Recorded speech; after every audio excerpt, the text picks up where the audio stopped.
ಅನ್ನದಾತ ಅನ್ನದಾತ ನಿಮ್ಮ ಅನ್ನದಾತ. ನಮಸ್ಕಾರ ಸ್ನೇಹಿತರೆ, ಹಸಿರು ಕೃಷಿ ಯೂಟ್ಯೂಬ್ ಚಾನಲ್ಗೆ ನಿಮಗೆ ಸ್ವಾಗತ. ಇವತ್ತಿನ ಈ ವಿಡಿಯೋದಲ್ಲಿ ನಾನು ಈ ಮೊದಲೇ ಹಾಕಿದ್ದ ಬಾಳೆಹಣ್ಣಿನ ಗೊಬ್ಬರ ಏನು ಹೊಲಕ್ಕೆ ಹಾಕಿದ್ದೆ, ಸೊ ಅದರ ರಿಸಲ್ಟ್ ಇವತ್ತು ನಿಮಗೆ ತೋರಿಸ್ತೀನಿ. ನಮ್ಮ ಮಣ್ಣು ಯಾವ ರೀತಿ ಫಲವತ್ತಾಗಿದೆ ಮತ್ತು ಕೆಲವೊಂದು ಎರೆಹುಳುಗಳು ಸಿಗ್ಬೋದು. ಸೊ ನೋಡೋಣ, ನಿಮಗೆ ತೋರಿಸ್ತೀನಿ ಯಾವ ರೀತಿ ನಮ್ಮ ಹೊಲ ಬಾಳೆಹಣ್ಣಿನಿಂದ ತಯಾರಾದ ಪೊಟ್ಯಾಶ್ನ ಯೂಸ್ ಮಾಡಿಕೊಂಡು ಯಾವ ರೀತಿ ಆಗಿದೆ ಅಂತ ನಿಮಗೆ ತೋರಿಸ್ತೀನಿ. ಇಲ್ಲಿ ನೋಡ್ಬೋದು. ಸೊ ಇಲ್ಲಿ ನಾನು ಬಾಳೆಹಣ್ಣಿನಿಂದ ಹಾಕಿದ್ದ ಗೊಬ್ಬರ ಇಲ್ಲಿ ಹಾಕಿದ್ದೆ. ಸೊ ಈ ಜಾಗದಲ್ಲಿ ನಾನು ನೋಡ್ತೀನಿ ಯಾವ ರೀತಿ ಇದೆ ಅಂತ.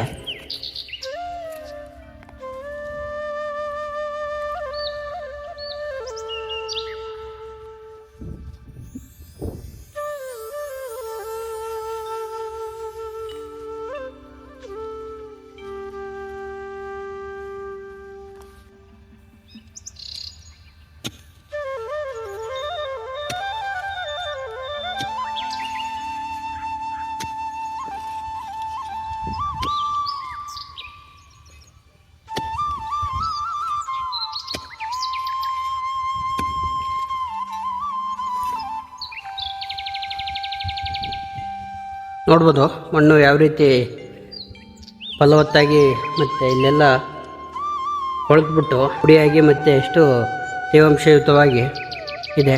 ಇದರ ಈ ಮಣ್ಣೇನಿದೆ ಇದು ಫಲವತ್ತಾಗಿದೆ.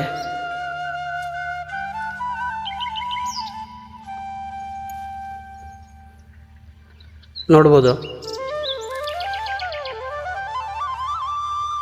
ನಾನು ಆ ವಿಡಿಯೋದಲ್ಲಿ ಹೇಳಿದ್ದೆ, ಸೊ ನಮ್ಮ ರೈತನ ಮಿತ್ರ ಎಳೆಹುಳುಗಳ ಸಂತತಿ ಕೂಡ ಜಾಸ್ತಿ ಆಗುತ್ತೆ ಅಂತ.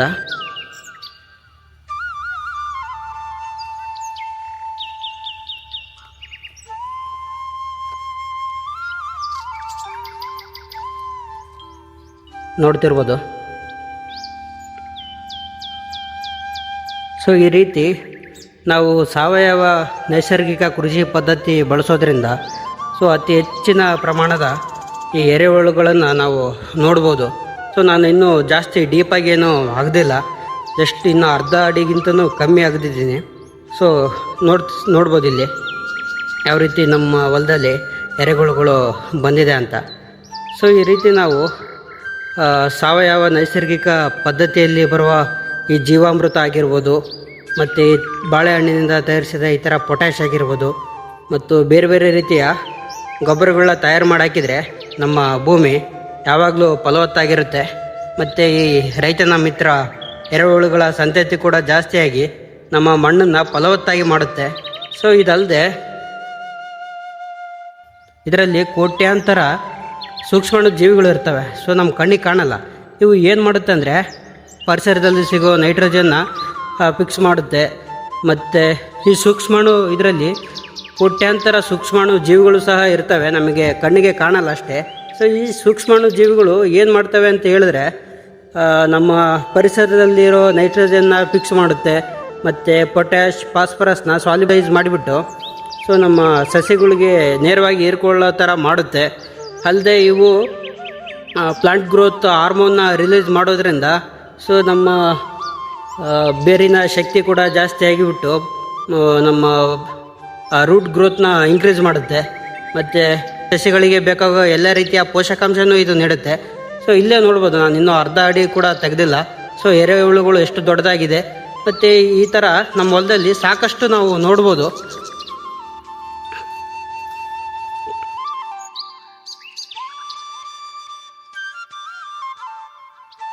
ಮಣ್ಣಿನ ಗೊಬ್ಬರ ಯಾವ ರೀತಿ ವರ್ಕ್ ಆಗಿದೆ ಅಂತ ನಾನು ಈಗಿನ್ನೂ ನಿಮಗೆ ತೋರಿಸ್ದೆ. ಮಣ್ಣು ಎಷ್ಟು ತೇವಾಂಶ ಯುಕ್ತ ಆಗಿದೆ ಮತ್ತು ಯಾವ ರೀತಿ ನಮ್ಮ ಹೊಲದಲ್ಲಿ ಎರೆಹುಳುಗಳು ಭೂಮಿ ಮೇಲೇ ಇದ್ದಾವೆ ಅಂತ ನಾನು ತೋರಿಸ್ದೆ. ಸೊ ಈ ರೀತಿ ನಾವು ಸಾವಯವ ಕೃಷಿ ಪದ್ಧತಿ ಮತ್ತು ಈ ಥರ ನ್ಯಾಚುರಲ್ ಫಾರ್ಮಿಂಗ್ನ ಮಾಡೋದ್ರಿಂದ ಸೊ ಯಾವುದೇ ರೀತಿ ಖರ್ಚಿರಲ್ಲ. ಸೊ ಖರ್ಚಿದ್ರೂ ಕೂಡ ಅದು ಕೈಗೆ ಎಟ್ಕೋ ಮಟ್ಟಿಗೆ ಅಷ್ಟೇ ಇರುತ್ತೆ. ಸೊ ಇದು ಅಷ್ಟು ದೊಡ್ಡ ಖರ್ಚೇನೋ ಅನಿಸಲ್ಲ. ಸೊ ನೋಡ್ಬೋದು, ಬಾಳೆಹಣ್ಣನ್ನ ಬೆಳೆಸಿದ್ದೆ, ಅದು ಕೂಡ ವೇಸ್ಟ್ ಆಗಿತ್ತು.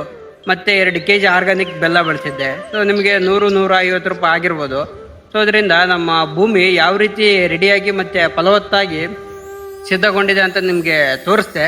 ಸೊ ಎರೆಹುಳುಗಳು ಕೂಡ ನೀವು ನೋಡ್ಬೋದು, ಅರ್ಧ ಅಡಿಗಿಂತನೂ ಕಡಿಮೆ ಮಟ್ಟದಲ್ಲಿ ಅದು ನಮಗೆ ಸಿಕ್ಬಿಡ್ತು.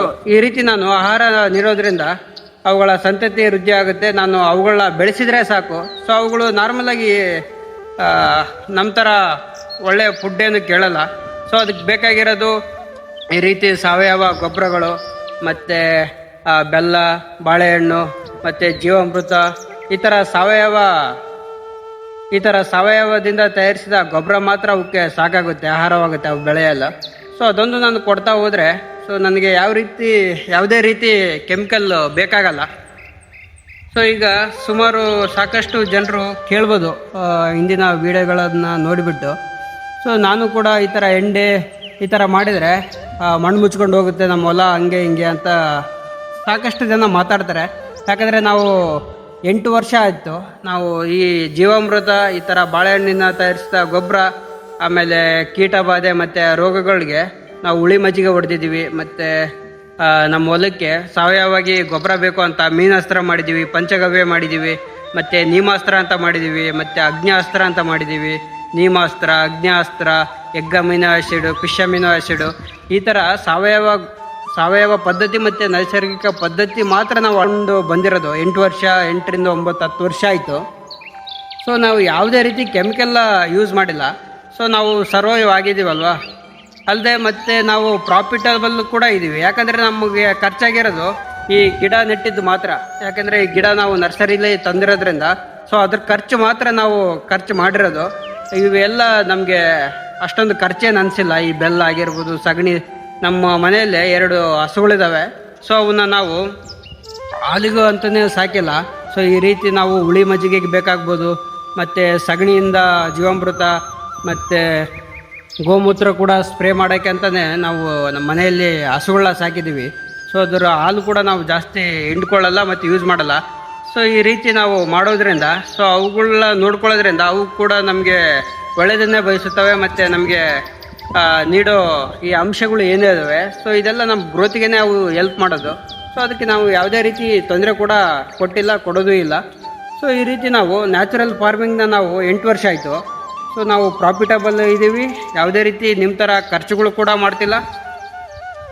ಸೊ ನಿಮಗೂ ಕೂಡ ಈ ಥರ ನಾನು ಏನು ಹೇಳ್ತೀನಿ ಅಂತ ಹೇಳಿದ್ರೆ, ಸೊ ನಾನು ಕೂಡ ಇದರಲ್ಲಿ ಹೊಸಬ, ಈಗ ಜಾಯ್ನ್ ಆಗಿರ್ಬೋದು.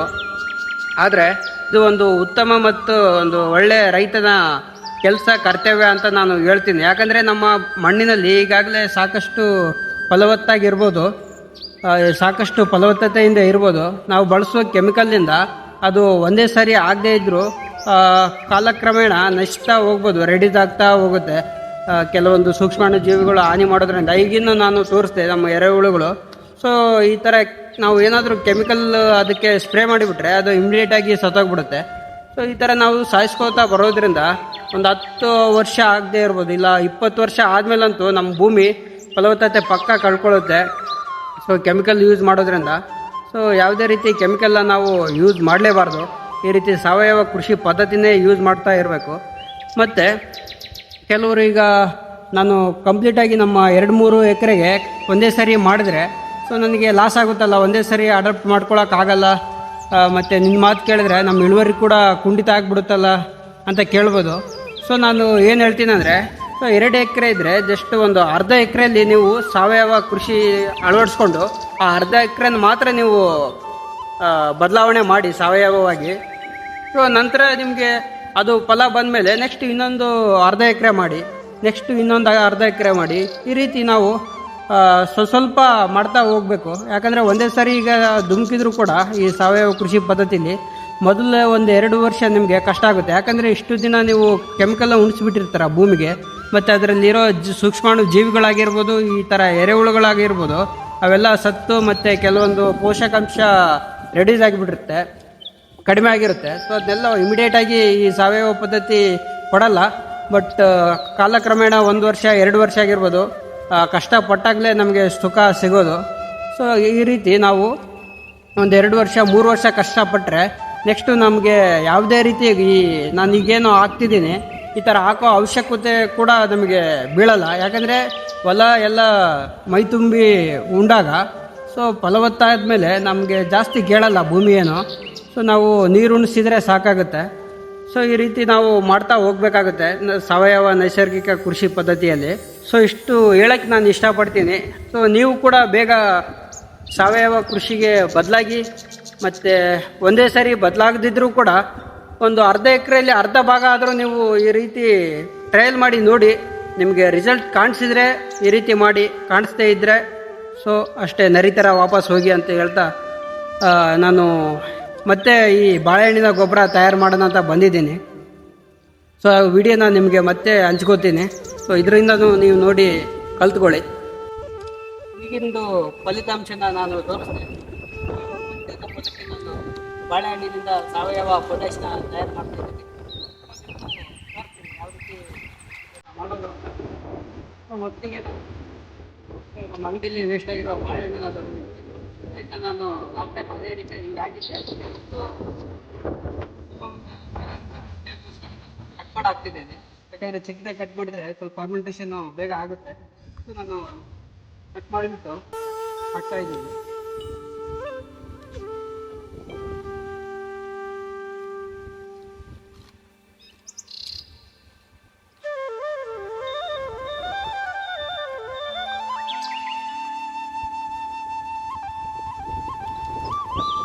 ಲಾಸ್ಟ್ ಮೊದಲನೇ ಬಾರಿ ನಾನು ತೋರಿಸಿದಾಗ ಕೆಲವೊಂದು ಕಮೆಂಟ್ಗಳು ಬಂದಿದ್ವು. ಸೊ ಇದನ್ನ ಚಿಕ್ಕದಾಗಿ ಕಟ್ ಮಾಡಿ ಹಾಕ್ಬೋದಾ, ಯಾವ ರೀತಿ ಹಾಕ್ಬೋದು ಅಂತ. ಸೊ ನಾವು ಬಾಳೆಹಣ್ಣು ಮತ್ತು ಬೆಲ್ಲನ ಸೊ ಅದೇ ರೀತಿ ಯಾವ ರೀತಿ ಬೇಕಾದರೂ ಹಾಕ್ಬೋದು, ಅದಕ್ಕೇನೋ ತೊಂದರೆ ಇಲ್ಲ. ಯಾಕಂದರೆ ಇವೆರಡು ಫರ್ಮೆಂಟೇಷನ್ ಆಗೋದ್ರಿಂದ ಸೊ ಎರಡು ಮಿಕ್ಸ್ ಹಾಗೆ ಆಗುತ್ತೆ. ಸೊ ಬೇಗ ಫರ್ಮೆಂಟೇಷನ್ ಹಾಕಬೇಕು, ನಮಗೆ ಬೇಗ ರೆಡಿ ಆಗಬೇಕು ಅಂದರೆ ಈ ರೀತಿ ಚಿಕ್ಕದಾಗಿ ಕಟ್ ಮಾಡಿ ನಾವು ಹಾಕ್ಕೋಬೋದು. ಅದಕ್ಕೆ ಈಗ ನಾನು ಚಿಕ್ಕದಾಗಿ ಕಟ್ ಮಾಡ್ಕೋತಿದ್ದೀನಿ. ಇದರಿಂದ ಪೊಟ್ಯಾಶ್ ಮಾತ್ರ ಸಿಗೋದಲ್ಲದೆ ನಮ್ಮ ಮಣ್ಣಿನಲ್ಲಿ ಸೂಕ್ಷ್ಮಾಣು ಜೀವಿಗಳ ಗ್ರೋತ್ ಆಗುತ್ತೆ, ಮತ್ತು ಎರೆಹುಳುಗಳ ಸಂತತಿನೂ ಜಾಸ್ತಿ ಆಗುತ್ತೆ. ಅವುಗಳ ಗ್ರೋತ್ ಕೂಡ ಜಾಸ್ತಿ ಆಗೋದ್ರಿಂದ ಮಣ್ಣಿನ ಫಲವತ್ತತೆ ಹೆಚ್ಚುತ್ತೆ. ಆಮೇಲೆ ಈಗಿನ ನಾನು ಎರೆಹುಳುಗಳಿದ್ವು ಅಂತ ಅಲ್ಲದೆ ಈ ಸೂಕ್ಷ್ಮಾಣು ಜೀವಿಗಳು ಕೆಲಸ ಏನು ಅಂತ ನಮ್ಮ ಸಸ್ಯಗಳಿಗೆ ಮತ್ತು ಬೆಳೆಗಳಿಗೆ ಯಾವ ರೀತಿ ಹೆಲ್ಪ್ ಮಾಡುತ್ತೆ ಅಂದರೆ, ಈ ಸೂಕ್ಷ್ಮಾಣು ಜೀವಿಗಳು ವಾತಾವರಣದಲ್ಲಿರುವ ನೈಟ್ರೋಜನ್ನ ಫಿಕ್ಸ್ ಮಾಡುತ್ತೆ, ಮತ್ತು ನಮ್ಮ ಮಣ್ಣಿನಲ್ಲಿರೋ ಫಾಸ್ಫರಸ್ ಆಗಿರಲಿ ಮತ್ತು ಪೊಟ್ಯಾಶ್ ಆಗಿರಲಿ ಸೊ ಅದನ್ನ ಸಾಲಬ್ಲೈಸ್ ಮಾಡಿಬಿಟ್ಟು ಸೊ ಈಸಿಯಾಗಿ ಹೀರ್ಕೊಳ್ಳೋಕ್ಕೆ ಹೆಲ್ಪ್ ಮಾಡುತ್ತೆ ನಮ್ಮ ಬೆಳೆಗಳಿಗೆ. ಅಲ್ಲದೆ ಇವು ಗ್ರೋತ್ ಹಾರ್ಮೋನ್ನ ರಿಲೀಸ್ ಮಾಡೋದ್ರಿಂದ ಬೆಳೆಗಳ ಮತ್ತು ಬೆಳೆಗಳಲ್ಲಿರುವ ಬೇರುಗಳ ಗ್ರೋತ್ ಕೂಡ ಅತಿ ಬೇಗವಾಗಿ ಆಗುತ್ತೆ. ಅತಿ ಬೇಗವಾಗಿ ಆಗೋದ್ರಿಂದ ಉತ್ತಮವಾದ ಇಳುವರಿನ ನಾವು ಪಡ್ಕೋಬೋದು. ಸೊ ಲಾಸ್ಟ್ ಟೈಮ್ ಮಾಡಿದ್ದೆ, ಸೊ ಉತ್ತಮವಾದ ರಿಸಲ್ಟ್ ಬಂದಿದೆ. ಅದಕ್ಕಾಗಿ ಈಗ ಮತ್ತೆ ನಾನು ಮಾಡ್ತಿದ್ದೀನಿ. ಸೊ ಈ ರೀತಿ ನೀವು ವೇಸ್ಟ್ ಆಗಿರೋ ಬಾಳೆಹಣ್ಣನ್ನು ನೀವು ಮಾರ್ಕೆಟಲ್ಲಾದರೂ ತೊಗೋಬೋದು, ಇಲ್ಲ ನಿಮ್ಮಲ್ಲೇ ತೊಗೊಂಬಂದಿರೋ ವೇಸ್ಟ್ ಬಾಳೆಹಣ್ಣಿದ್ರೆ ಹಾಕ್ಕೋಬೋದು.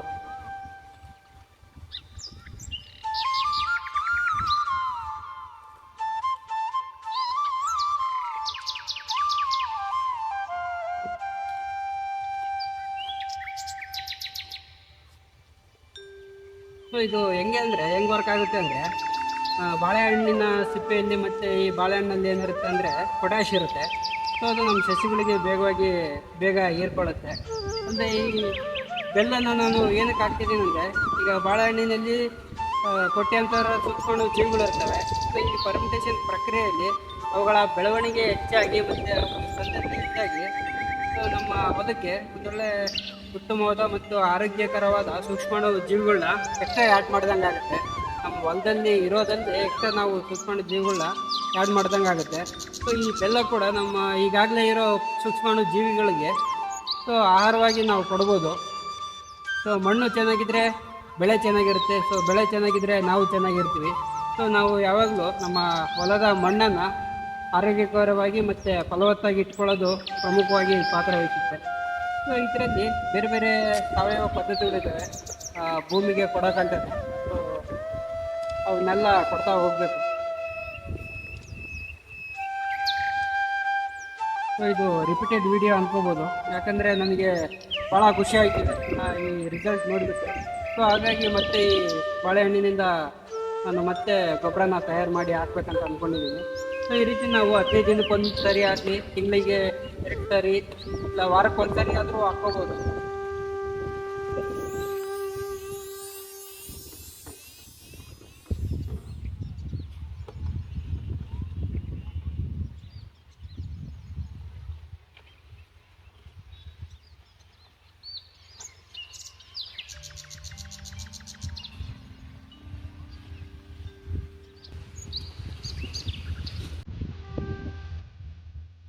ಸೊ ಬಾಳೆಹಣ್ಣನ್ನ ಈ ಬಾಕ್ಸಲ್ಲಿ ಹಾಕೊಂಡಿದ್ದಾಗ, ಸೊ ಇದು ಆರ್ಗ್ಯಾನಿಕ್ ಬೆಲ್ಲ, ಸೊ ಇದನ್ನ ಚಿಕ್ಕದಾಗಿ ಪುಡಿ ಮಾಡಿಕೊಂಡು ಸೊ ಇದಕ್ಕೆ ಸೇರಿಸ್ತಾ ಇದ್ದೀನಿ.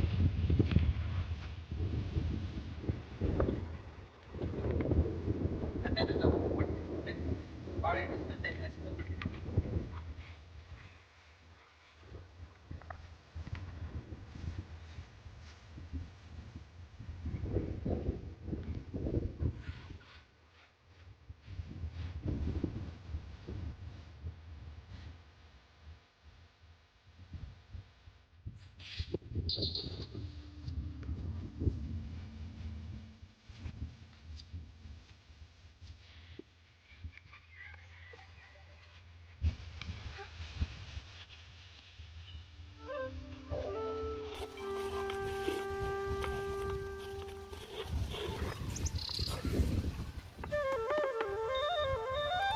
ಇದನ್ನ ಚೆನ್ನಾಗಿ ನಾವು ಮಾಡ್ಕೊಂಡ್ಮೇಲೆ ಸೊ ಇದನ್ನು ನಾವು ಒಂದು ಬಟ್ಟೆಯಿಂದಾಗಲಿ ಇಲ್ಲ ಒಂದು ಮುಚ್ಚಳದಿಂದಾದರೂ ಮುಚ್ಬೋದು. ಆಮೇಲೆ ಇದನ್ನು ಮಾಡೋಕ್ಕೆ ಎಷ್ಟು ಪ್ರಮಾಣದಲ್ಲಿ ನಾವು ಬಾಳೆಹಣ್ಣು ಬೆಲ್ಲನ ಬಳಸಬೇಕಂತ ಹೇಳಿದ್ರೆ, ಸೊ ನಾವು 1 kg ಬಾಳೆಹಣ್ಣು ತೊಗೊಂಡ್ರೆ 1 kg ಆರ್ಗ್ಯಾನಿಕ್ ಬೆಲ್ಲನ ಮಾಡ್ತೀವಿ. ಆಮೇಲೆ ಇದನ್ನ ನಾವು ಹೊಲಕ್ಕೆ ಭೂಮಿಗಾದರೂ ಕೊಡ್ಬೋದು, ಇಲ್ಲ ಸ್ಪ್ರೇ ಮುಖಾಂತರ ಆದರೂ ಕೊಡ್ಬೋದು. ನಾನು ಹಿಂದಿನ ವೀಡಿಯೋಗಳಲ್ಲಿ ಯಾವ ರೀತಿ ಸಿಂಪಡಿಸಿದ್ದೀನಿ ಮತ್ತು ಯಾವ ರೀತಿ ನಮ್ಮ ಹೊಲಕ್ಕೆ ಹಾಕಿದ್ದೀನಿ ಅಂತ ತೋರಿಸಿದ್ದೀನಿ. ಸೊ ಅದನ್ನು ನೀವು ನೋಡ್ಬೋದು, ಅದನ್ನ ರೆಫರ್ ಮಾಡ್ಕೋಬೋದು. ಹಸಿವಿಗೆ ಅಣೆಕಟ್ಟು ಕಟ್ಟುವ ಪ್ರತಿಗುಟ್ಟು ತಿಳಿಸುವ